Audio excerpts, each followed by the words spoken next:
All right. Good morning, everyone. This is Michael Parrish. I'm the Senior Vice President of Client Development here at Halo Therapy Solutions. We are here with another episode of Inside the Wellness Mind. I am, I know I say this about a lot of my episodes. As a matter of fact, the reason I say it about every single person so far is because everybody's been awesome. And this gentleman, Matt Calchera, is every bit of the type of person that I'm excited to talk to. Just to set the table, I was at my workout at 9 o'clock. I was on the Versa Climber. I'm rolling through my mind as I'm rolling through the reps on the Versa Climber. By the way, full range of motion is the only way to do the Versa Climber right. For those of you that have not used the Versa Climber, don't make it easy on yourself. But I'm rolling through that and I'm thinking about my conversation today. Super excited about the conversation. I get done with the workout, 9:45. I bolt home. I throw in a factor meal and get that wolf down. Getting ready for this episode with Matt Calchera, and super excited. Matt Calchera is the Chief Operating Officer of Undefeated Tribe. He's been with the company for a year. We're going to get into a great conversation about his transition into the company and what they've been working on over the last year. They have exciting growth and they have a goal to get to 100 franchises by 2028. Matt, it's a pleasure to have you on. Thank you for joining us today. I appreciate it. Honored to be here. Thanks for having me. Yeah, so you and I were talking offline, and just for those that are the kind of people like me that like to know a little bit about who we're talking to, if you can just give everybody a little bit of your background, where you're from, and what kind of brought you over to Texas, and then we'll start pivoting into all the exciting things you guys are doing there at Undefeated Tribe and Crunch Fitness. Yeah, I'll just do a brief overview of myself. I was born and raised on the East Coast, so from New York. Lived in New York the majority of my life. Was a lifelong athlete. Always trained, obsessed with sports. Played soccer primarily. Wrestled in high school. Fell into the fitness industry about 18 years ago. Training at a New York sports club. Lifting weights, taking classes, doing cycle to get my cardio in, and was recruited off the gym floor. Just graduated college, had a degree in business management, and was asked, to join a sales team, which I never considered myself a salesperson, but loved the product and joined. And my career just kept, growing from there. So everything from a frontline team member, all the way through, a VP of fitness for 24-hour fitness, overseeing the entire brand coming out of COVID, from a fitness perspective. I spent 2 years with a company called KidStrong that was based in Dallas. So we relocated to Dallas. Originally with 24, transitioned to KidStrong. I ran the corporate-owned stores there. When I joined, they had 40 open units. When I left, we had around 120. And then I was also doing strategy and innovation for the franchisor. So thought I'd end my career at KidStrong, living in Dallas, and then was reached out to about this opportunity with a company called Undefeated Tribe, which franchised Crunch Fitness. And kind of being a student of the fitness industry, I had known about Tony Hartle. I was watching what he was building. Was always impressed by his people-centric culture. So had the conversation, and lo and behold, took the opportunity to join as chief operating officer, and we relocated to my family to Austin, February of 2025. So that's the brief version of how we got here. Yeah, and I know there's a lot in between that as always. Yeah. By the way, something that surfaced in my mind, you mentioned coming into 24-hour fitness. Was that, you said, right at or post COVID? That's a heck So of I a was with time 24. Yeah, I was with 24 for 8 years. So I joined as a okay, district manager when they acquired got it. Bally's on the East Coast, and Okay, then became a regional director for them. Then I was a regional vice president overseeing all of operations on the East Coast and Midwest. I was just starting to open the first new market for 24 pre-pandemic was Chicago. They hadn't opened a new market in over 10 years. We opened a gym in Chicago on March 14th, and then shuttered all the gyms on March 16th of 2020. And then during the pandemic, I switched over and started running all of personal training and group fitness for the brand. So during that period, so 8-year run with awesome, 24-hour fitness, multiple roles there. Yeah. awesome. So take me to that moment where you get recruited out of the thin air. You weren't looking, you were happy with where you were, but all of a sudden you get recruited by, I guess, somebody on Tony Hartle, the CEO. He's the CEO of Correct. Founder Undefeated and Tribe. CEO. Yeah. Yes, Yeah. sir. What was that conversation like when you go home and talk to your wife about it, what was she thinking when you said, "Hey, what do you think about this?" Yeah. When you laid it out. Yeah, my wife Dorothy is awesome, by the way. So Yeah. she's kind Shout of out to Dorothy. yep. Shout out to Dorothy. Yeah, I mean, she's always been incredibly supportive of my career and my ambitions, and obviously the family is there's my family and there's the career. That's pretty much where my interests lie. Luckily, my career is in Hmm. fitness, which is what I'm obsessed with as well. So, Yes. the conversation was essentially about the founder, Tony's vision, what I believe this company is going to do, why I believe Crunch Fitness is the right brand to be with, and while I loved what I was currently doing, what I thought this could do not only for our family but just me professionally and personally. We talked long and hard about it, and ultimately, actually, it was she and I came to the conclusion, and Dorothy led it. She's like, "We're going to do it. Let's go. Let's pack up Awesome. and make the move." So yeah, it's been exciting. It's been amazing to have the whole family on the journey with us. That's very exciting. And again, as they say, behind every good man, there's a great woman. I suppose, I guess all of the good men out there probably believe that to be true. Yeah, Let's talk about some what I believe is some staggering growth. So you come on a year ago, you're at 21 Crunch Fitness locations, and as we were talking offline, you guys just within a matter of a month, you're going to be right at about 41 Crunch Fitness locations with eyes toward 100 in 2028. So that growth from 21 to 41 within a year, I'd like to start to unpack again, you especially as the chief operating officer, how you're able to gym by gym pull that off, what that process looks like from identifying a location, looking at the market, and how you are able to what you take and what do you guys do? Do you do some ground up and some taking over existing facilities? How does that typically work? yeah. So I'll kind of give you just an overlay, and then we can kind of pick Yep. apart whatever is most interesting to you. But yeah, I mean, so one thing that Tony does that I think is just he's the best in the world at doing it is we have a real specialist model. So what I mean by that is when we're hyper growth, we're all focused very clearly on what our end of the delivery of a new gym looks like, right? So Tony runs real estate selection, that process, right, with his real estate team. My end of the NCO process is working cross functionally with our NCO support team, but really driving the people model, right? When you think about getting 20 plus gyms out of the ground every year, Yeah. really your number one dependency is how do you staff these things and how do you make sure you have we run a managing partner model, which is unique and interesting, and I'm sure we could talk about that. So it's how do you identify the right leader of that gym, and then we hire 75 to 100 people per location. So for me, it's constantly the people cycle and being prepared on the people front, and then working with construction and new club opening team to make sure it's white glove ready for turnover. And then we do ground up, we do second generation, we do all sorts of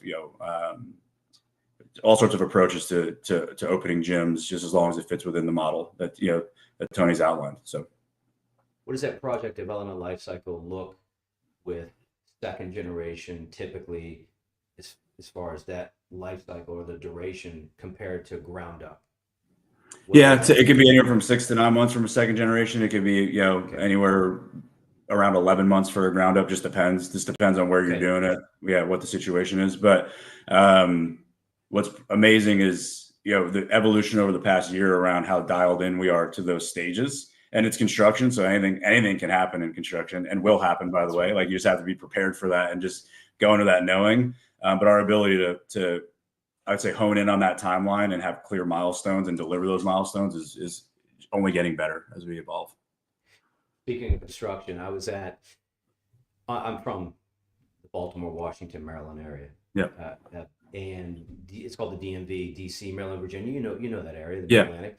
Yep. So Kevin Plank, Maryland boy, went to University of Maryland, started Under Armour. So I'm in the Under Armour complex on campus, and they're working on major projects. And every construction management firm that runs a project, Under Armour sticks them on a clock.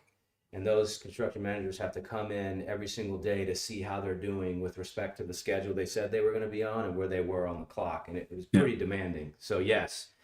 Did they ever meet their schedule? No. And then they rarely met their budget. So, yeah, construction can be pretty So unpredictable.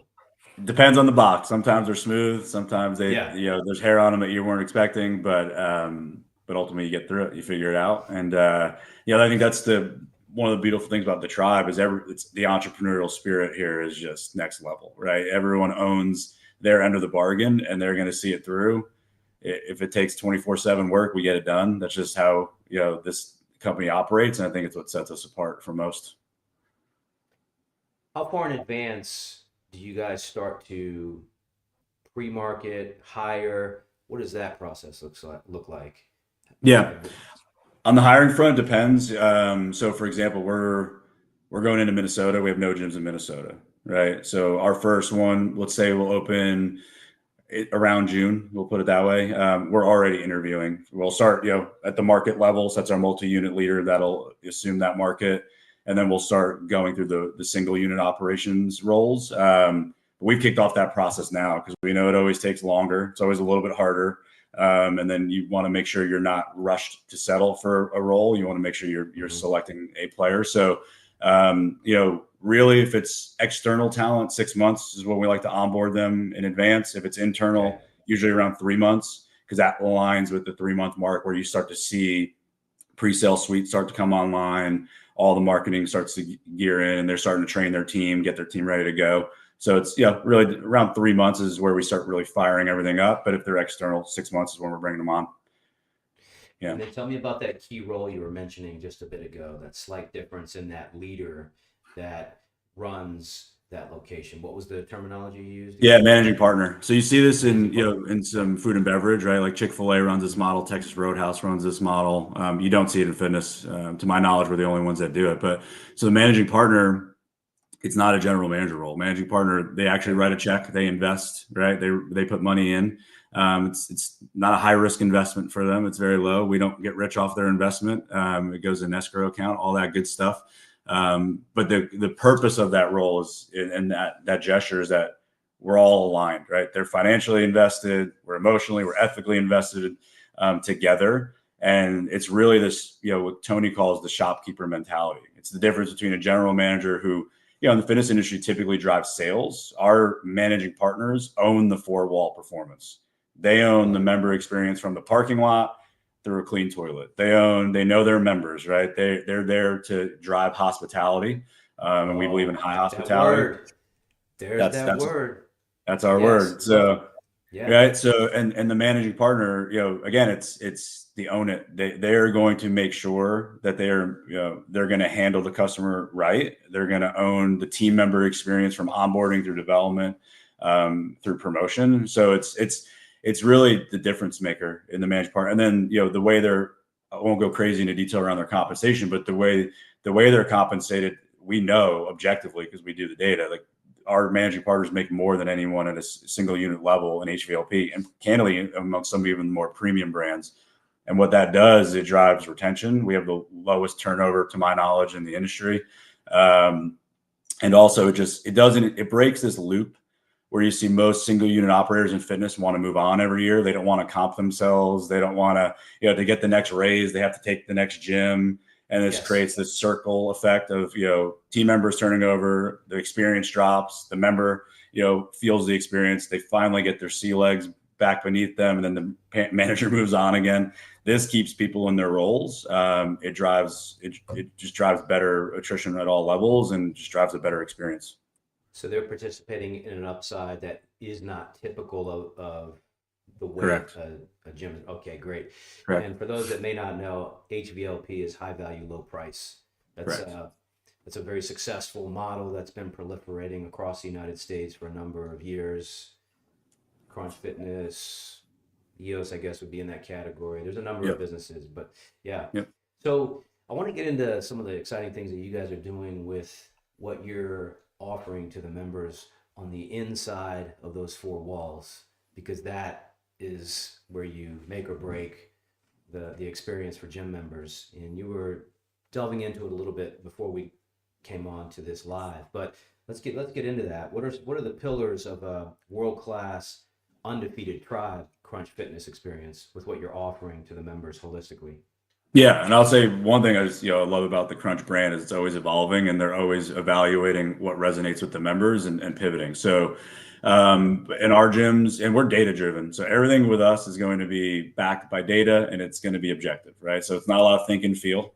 Of course, gut and intuition comes into it, but we always track member utilization and usage for all of our equipment and amenities, and then that's how we drive, how we evolve the model. But and I could see the iterations that even Tony's gone through from gym 1 through now, gyms 41, because it just keeps getting better and refined. So, we'll have obviously the Kids Crunch, which a lot of brands have gone away from kids in childcare.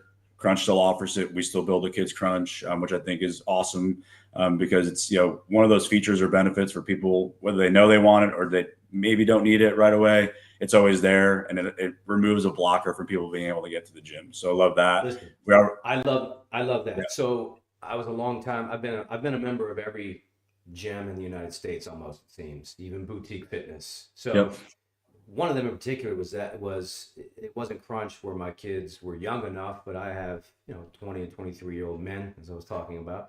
But those rascals, do you know how relaxing it was to be able to drop them off at the kids play area at Lifetime? So when gyms are offering that, it's I don't know why gyms wouldn't offer. I mean, I guess I know why, but the fact that you guys are still offering that, I look at that as a huge advantage. Yeah, and I've been a part of brands that have reduced it, and they kind of look at the a very straightforward view of utilization, and they look at, okay, what does it bring in from a revenue perspective? I would just challenge people to think about what does it do for attrition, right? And what does it do for utilization? So if you remove something, a hurdle for parents is, what am I going to do with my child when I go to the gym? So if you remove that mental hurdle for them, right? We want people to use the gym. Like, we want you to show up, and we track utilization. We want to drive better utilization. We aren't like a sleeper driven product. We don't want people that pay and don't show up. We want people to show up and use the gym because we believe they'll, one, get their results. Like, that's what we're here for, and we want that. Two, we believe if they use the gym, they'll bring a friend, and they'll bring a friend that joins, which will, obviously add member count for us, but it's also going to get them to show up more, and their lifetime value will increase. They'll get more results. So yeah, I think anything you can do to remove the friction, and then kind of working through the gym from the front to the back. So you go from Kids Crunch to R&R. We offer hydro massage, tanning, red light therapy. Starting to see the red light therapy utilization start to increase dramatically in our gyms. Let me bounce in on that, because I'm curious, being somebody who, is the senior vice president of client development for our company. Yeah. We're starting to see our Halo Red Legacy, Halo Red 02, which are the only patented full immersion red light therapy and halo therapy integrations in the world, proliferate across the United States. So that's great. But with the fitness facilities we're working with, it's always curious how they would track utilization. How do you guys keep a pulse on actual utilization with R&R? Yeah, we have check-in software that lets us track. Okay. Exactly. So member, reserves bed, and then we look at runtime, and we track how often, how frequently, duration, all of that. Yep. Okay, great. Yeah. Yeah. And then we have a pretty standard assortment based on square footage, how much of those amenities we'll offer, and we always try to obviously max that out what square footage allows. I do like what Crunch has done. They've evolved the R&R space to more of a closed off, like true rest and recover area of the gym, where it's behind a storefront glass. It's really nice and calming. So it's awesome. And I think, I'll start on the perimeters of the gym. We offer a ton of group fitness. So all of your big format classes in the main group fitness studio, we still offer ride. And I think one of the biggest game changers for Crunch has been the hot stuff. So everything from hot yoga, hot Pilates, hot athlete, just different formats in the hot studio has been a game changer. I would slap you a high five. Yeah. That's awesome. When you said hot stuff earlier, I didn't want to get into it because I just wanted to wait till we were here live. Yeah. Matt, that's fantastic. That's not just fantastic because it's different and unique, but it's a very effective environment to experience yoga and to experience whether it's Pilates or stretch therapy or exercise, whatever it is. So that's great you guys are doing that. Yeah, it's a game changer. It's a game changer. And then when we think about the gym itself, we're always evaluating the cardio assortment, the cardio count, what's resonating with the member most. So I would say we're in an era right now where ellipticals are phasing out quite a bit. Step mills are hot, and I mean we'll typically have anywhere up to 15 step mills per location. Treadmills are still very popular, but we're always evaluating, again, using data utilization to look at what members are using. I think what the tribe does, quite honestly, better than most is the volume of strength and leverage equipment we put in the gyms, and then always refining the assortment and looking at equipment. And where do you need duplicates? How many of each piece do you need to ensure that people can actually get their workouts in? And again, reduce friction, right? That's what it's all about. And then the last thing is we put saunas in our locker rooms, which is not every crunch operator does that. But it's an amenity that's included with all memberships, and it's in the men's and women's locker rooms, which I think is awesome. Yeah, that is awesome. And what kind of sauna? Is that a far infrared sauna? No, it's traditional. Yep. Traditional. Okay, Yep. great. I love that. Yeah. By the way, the former fighter in me, and I don't know if you guys do this, but every crunch I've been in, I love that row of floor to ceiling heavy bags. Yep. Yeah, we have a couple gyms with the boxing rigs. We have heavy bags lined up, and we have, what I love about what we also do. So we have the HIIT zone, which is where proprietary HIIT classes take place for our peak results members, which is awesome. And then the tribe also builds secondary turf zones for PTs and general member population to use additional rigs, kettlebells, turf, all Airdyne bikes, ski ergs, all those types of things for more functional fitness. And again, heavy bags on there as well. So yeah, I mean, the equipment assortment and then the constant iteration to make sure we're meeting the members where they're at, what's popular, and then using a CapEx strategy to go back and refresh the gyms and make sure we're always relevant and it's always exciting, I think is what really drives the Undefeated Tribe apart from most operators. Yeah, I love that. That refresh is so important. What's the cadence of your refresh typically? Yeah, 72 months is typically like a full refresh. But that doesn't mean we'll do CapEx this year where we'll just go look at gyms that are, let's call it, 3 years to 4 years old. And okay, what was the assortment we were dropping in then?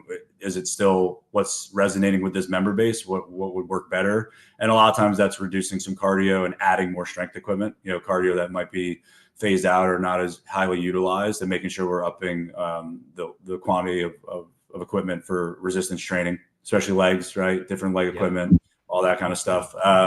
So it just, we use data. So it'll be data by utilization. It'll be data by, joins, attrition, all those types of things. And then, we're going back to the managing partner model. Those are our partners. And that's where I would say intuition and trust comes in, where if a managing partner has an observation based on what they're seeing in their gym and they think something would resonate, then we do an evaluation and we work together to make sure that we're removing any sort of roadblocks for them. So that's the partnership model showing up. Love that. All right, I'm going to throw you an off-the-wall question. It's just two guys talking shop now. Two old school guys. Yeah. Not that I'm dating you, but I'm dating myself. So, what do you think about this proliferation of gym bros and ring lights and selfie camera sticks and that? What do you think about that in the confines of the gym? On one hand, I'm like, okay, you do you. On the other hand, I'm like, it's pulling people away from all of the other glory and beauty of what fitness actually is. It's not just performative. But what are your thoughts? Yeah, I mean, I'm probably somewhere right along the lines where you just said. I think the reality is it's not going away. So I've tried to lean into it and accept that it's what's happening. I think a lot of times our group fitness studios turn into a posing room when they're not in use. So people, and I think here's what I'd say. If you're in the gym working out, I'm happy for you. And if that means you got to take selfies while you do it and that keeps you coming to the gym and pursuing your goals, then so be it. That's what you got to do. We just ask people to be respectful of it, right? Because you want to be on camera doesn't mean everyone else wants to be on camera. Focus on yourself. Make sure it's not intrusive to everyone else's workouts. And as long as they're respectful about it. But it's not what I do. It's not my style. That's my place to detach and focus on me and not worry about the rest of the world. But hey, that's just me. So yeah.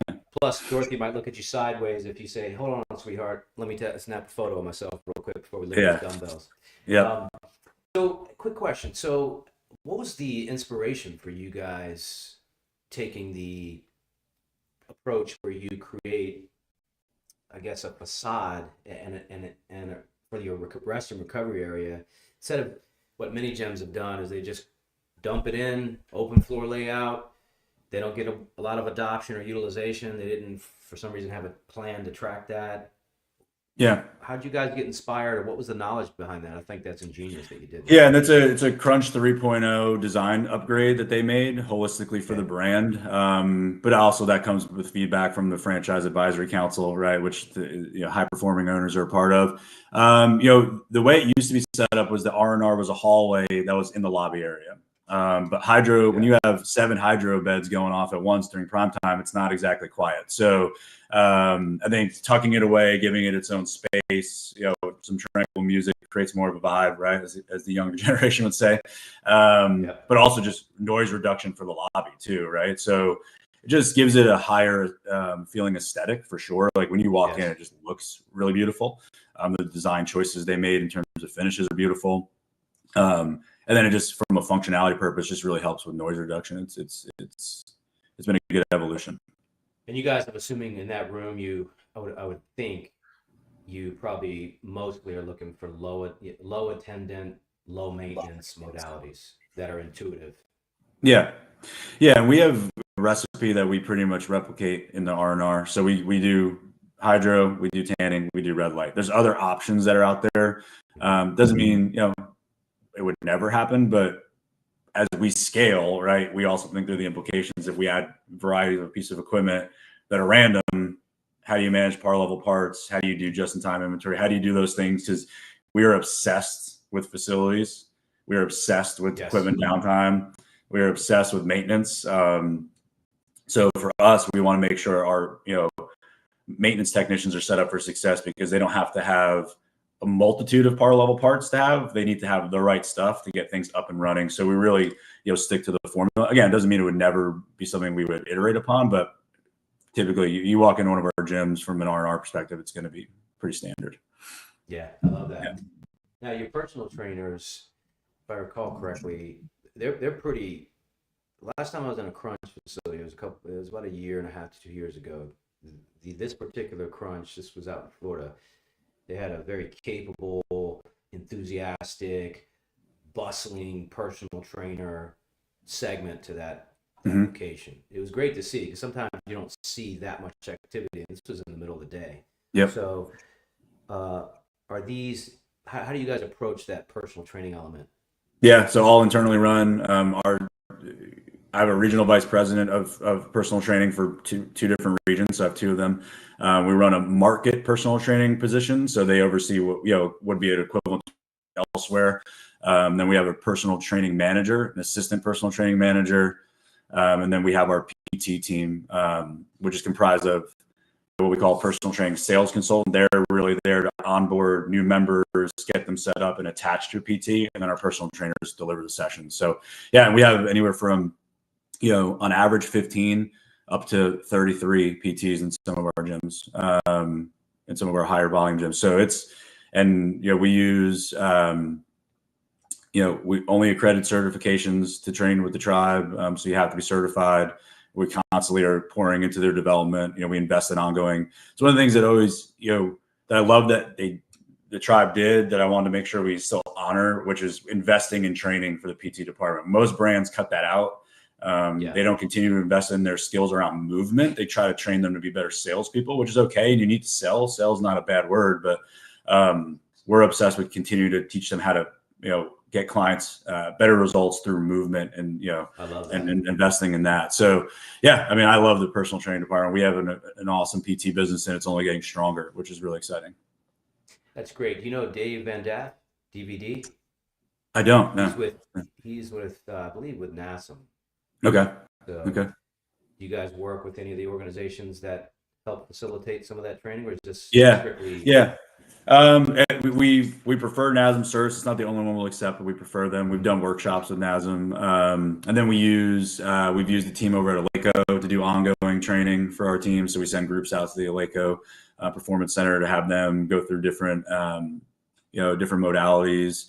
Yeah, I mean, and we're always exploring and looking for new ways. We do business with the Abs company, so Michael Ritter comes out and does trainings at all of our new club openings to walk them through the equipment, what's unique about it, how to put this into your programming. So we're always bringing our partners in to help upskill our team. And then we use Fit supplements. That's the preferred brand through Crunch. We have a great relationship with that team, and they come out and they do ongoing nutrition guidance and education for our team. And then they come to all of our NCOs now and also offer Fit training for our team. So that's so key. I always say, and really it just translates to everything. You mentioned the word sales. Yes, I believe if anybody's going to touch someone, meaning in conversation, in this case a gym or in a company, such that you're facing the customer at some point or the member, at some point everybody is in sales, so to speak, to the extent that you're able to have a positive influence on them, make an impact, maybe educate them, or just simply point them in the right direction somewhere. But it's all sales. But yeah, I agree with you. I think education, being equipped, and such that in this case someone can be inspired, and I always say maybe their mental furniture can be moved in a different direction such that it unlocks a better workout or better results for them. Those are the little things that make the big difference in the long run, in my experience. It's great that you and look, I started in sales, right? So so it's not a bad word. It is what it is. I think, but really you want advocacy. You want team members that love what they're doing and they're obsessed with the brand and they're obsessed with the company. We represent the Crunch brand. I think the Undefeated Tribe is a brand in and of itself too, which is exciting. And you want team members that are obsessed with the Crunch product. They're obsessed with the way the Undefeated Tribe delivers it. And they're so excited about it that just transfers on to the person they're touring, right? To the client that they're talking to that might become a personal training client. It's that advocacy. When they've experienced it and they've used it, right? I always believe to sell something you don't use is dishonest. So, right, if you're using the gym and you love the gym and you're making recommendations, you're not really, you're technically selling, but the reality is like, I love this thing. So it's not hard for me to go talk about Crunch Fitness. And it's why I was open to joining the brand, is because I think Crunch is an amazing brand. Right. Yes. And I love the way, Tony's vision for the brand comes to life. So I'll talk to you about Crunch Fitness all day. I'll try to get everyone to sign up because I just think, one, I'm obsessed with fitness and I believe everyone should be moving their bodies and following, some sort of nutrition plan. But then I just love the way we do it. Right. So since that advocacy is what the word I like to use with the team. Yeah. And with that in mind, I asked Kirk DeWall. He's one of the founders of Metabolic. So I asked him the question. He's a former professional hockey player. I knew the answer just because I've been a hardcore guy and fitness has saved my life. Not to be overly dramatic, but it saved my life countless times when I was a detective in Baltimore City, fighting over someone trying to, pull their gun or their knife out, and in SWAT and all that, and then kickboxing and special warfare training. So the whole gamut. So I look at it from that perspective. So to me, it is life. It's not it's not the most important thing in the world, but if you don't have a high level of fitness and thus a high level of health and functionality, then you don't have a very high quality of life and your health span is low. So, but I asked Kirk, I said, do you think that your trainers, this is just the way I served it up to him because they use trainers for their group fitness, would be effective if they themselves couldn't execute the exercises as pretty close to flawlessly as possible in their understanding of the movement? And he said, no, I don't think they would be very effective. So I'm with you. I'm a big believer in being the embodiment of that which you are trying to inspire others to move to. Absolutely. Yeah. I think, when you think about like the frontline team member, so the member service representatives that are at the front desk, they're doing high levels of cleaning and maintenance to keep the club fresh as well, but they're touring folks, and they're not going to be the movement experts, but they could be the ones that can relate to the experience they've had in the gym because they use it, right? And then say, here's what this has done for me, and here's why I love this. That's and it doesn't have to be exactly, but I think that connection to the prospective member means a lot because they know it's when it's a genuine recommendation, whether I'm going to take it or not, it's a better sales experience, right? And I think what we could all relate to in terms of movement, and I know this to be 100% true for me, is like, I want to physically move well. I want to be healthy. As I get older, I want I seem to get more competitive around my level of fitness, but also the mental part, right? Like when I'm moving more and I'm using the sauna, I'm sleeping better, I'm clearer, less anxiety. I just feel better, right? Like I'm cognitively better. So I think what everyone's starting to really wake up to is the fact that, these two things are not disconnected, right? When you're moving your body, your brain is in a better place and your emotions are in a better place, and all those things are just better. So, it doesn't matter what you look like. It doesn't matter, if you're a movement expert, depending on, but just move your body and you'll feel better, Yes. right? And that starts to pick things up. So I think that's also probably one of the most exciting things about where we're at in fitness now is people are starting to see that. So yeah, they are seeing that, movement being medicine. At first it just sounded like, again, from perhaps the average person that just wants to get a little bit of exercise, maybe that concept, movement is medicine, seems a little esoteric, but it quite literally is medicine. yeah, I don't know if you're an avid reader. It sounds like you are. Great vocabulary, and I'm an avid reader, so I just know that when you're through learning, you're through. So I never try to stop learning, right? So, but Dr. Attia, he was interviewing a guy. I forget the guy's name, but the gentleman basically said that, of course, as we know now, exercise, particularly zone 2, where you're doing aerobic work for a longer period of time, or maybe zone 3, where it's a little bit more intense, so you can't quite exert it over the course of an hour. And then, of course, blending in zone 5 as well, where you have anaerobic work. When you're doing all this, that's really the way. That is the medicine to improve our cellular health long term. And so, so there's and we don't really think of it like that per se when we're trying to run the gym, but that's at the end of the day, we're helping people live longer lives with everything that all of us are trying to do in wellness and fitness. So it's such a wonderful place to be.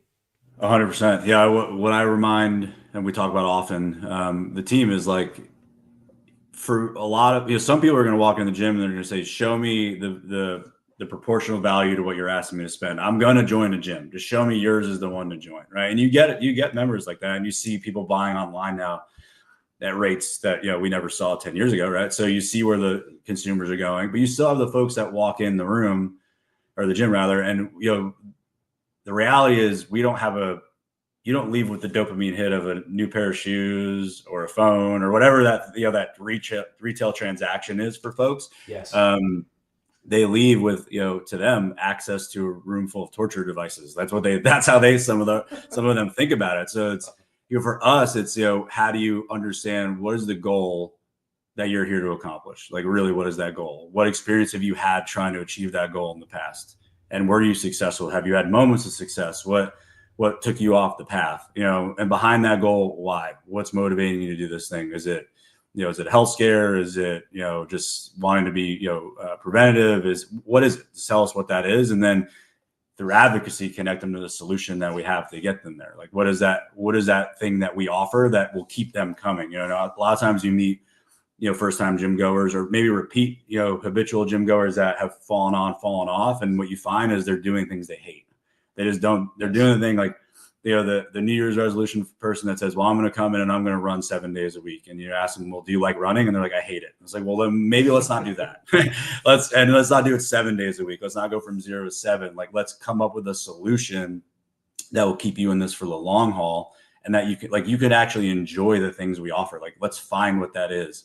And I think that process, is what, when you do it right, sets great companies apart. It's less transactional, right?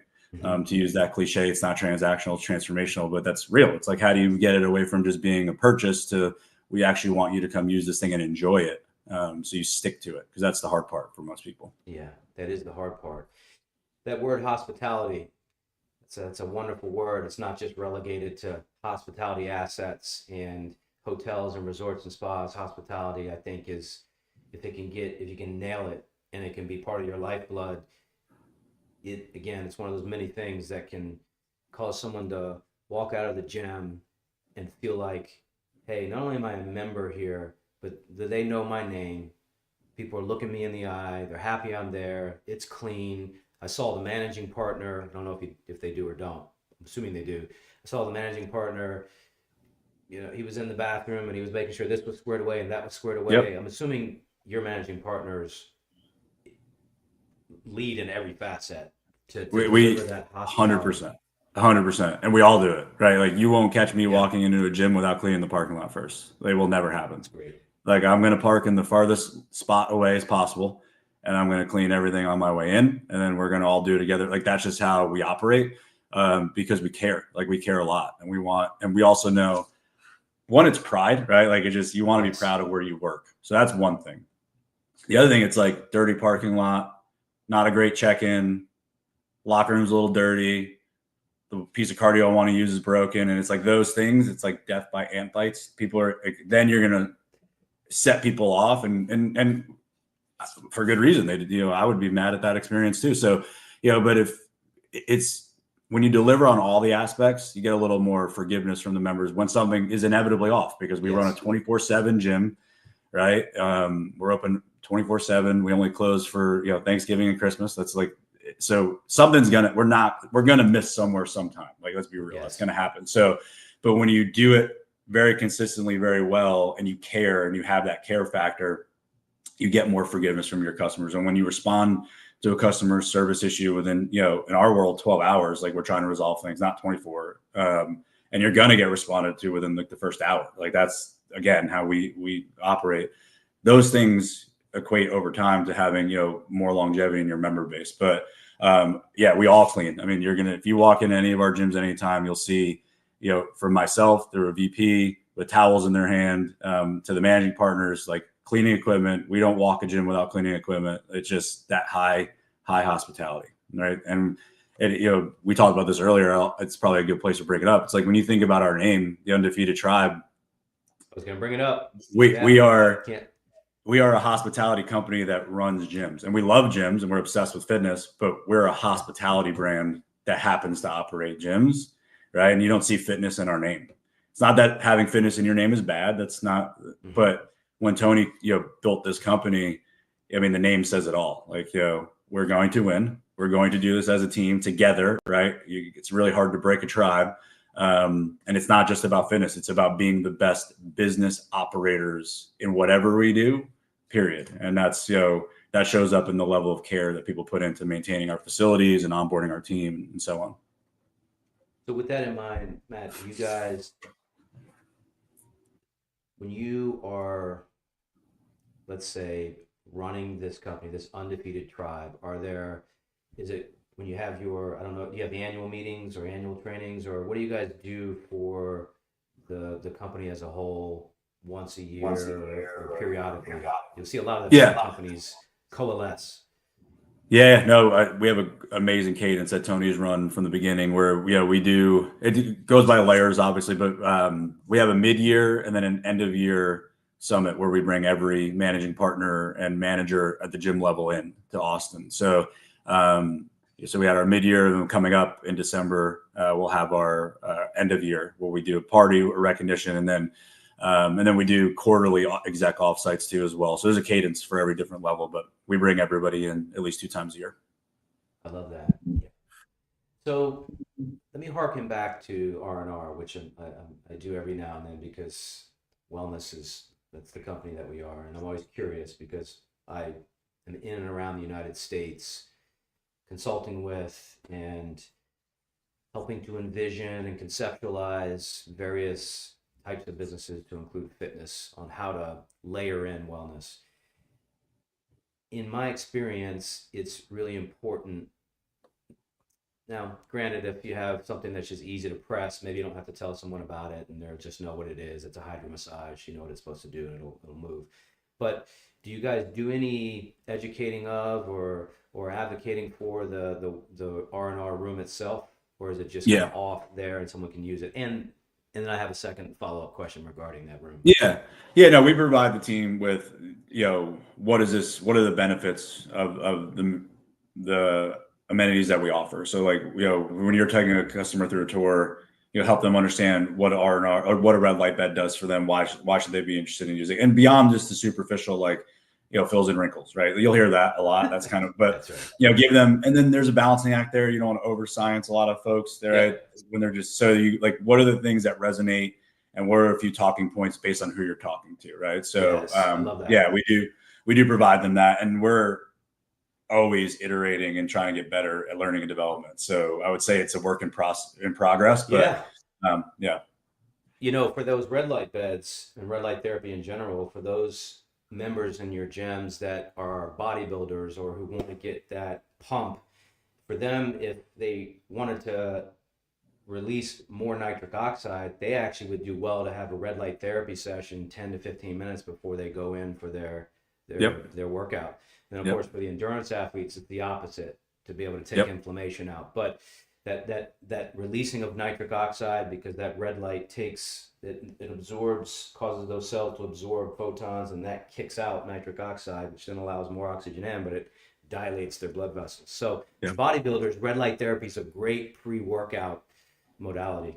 Yeah, I'm sure that's you guys awesome. probably tell them that, but I would let your members know, and I'm always I'd be happy to even come in and give you guys a breakdown or send something to you once I understand what you guys have, to just maybe some additional talking points that can get some of your members super excited about what you guys have. I love that. Love that. And then, by the way, I'm also going to introduce you, just so he's a great guy to know. Not that you'll need him per se, but he's, I think the senior vice president level at NASM. But he's just a good dude to know. Dave Van Dam, Yeah. who I mentioned earlier. I would love to. He's Yeah. a sweetheart of a human being, great guy. I'll have him on Inside the Wellness Mind in the future. So your R&R side, how do you guys, when someone comes in for your various memberships, is that part of my vernacular, but is that part of like a premium membership experience? How do you Yeah. guys monetize that? Yeah. So yeah, it wouldn't be included in the base membership. So they'd have to choose a peak or peak results membership to get access. Okay, awesome. Yep. And how many levels of memberships do you guys have? Three. Typically? There's three. Yeah, it's base, peak, and then peak results. Peak results will have hit training as well. I love peak results. Come on now, that's a great Yeah. name. I mean, it's hard to deny the value. I mean, especially like I said, with all the amenities, the classes, it's just, and then reciprocity, go to any crunch you want. It's unbelievable.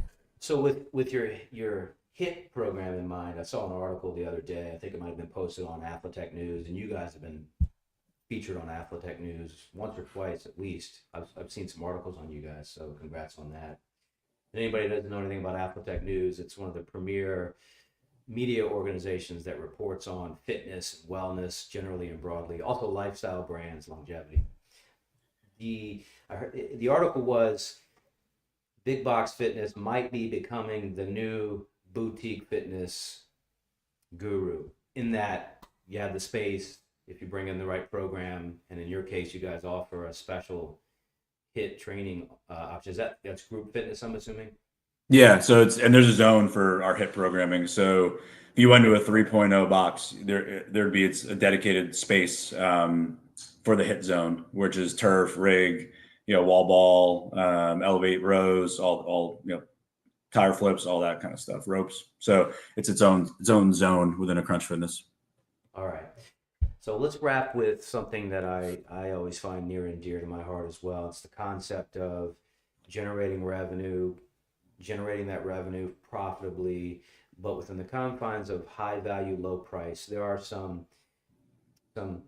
baby entrepreneurs out there. They'll never seek to compete with high value, low price, big box gyms, but they do want that high value, low price model. So for folks like that might be sole proprietors that would be looking for some best practices, or maybe looking to grow whatever little footprint in their town, because I see these a lot, 3 to 4 locations, and that's kind of their dream and vision, but they still want to successfully launch a high value, low price model.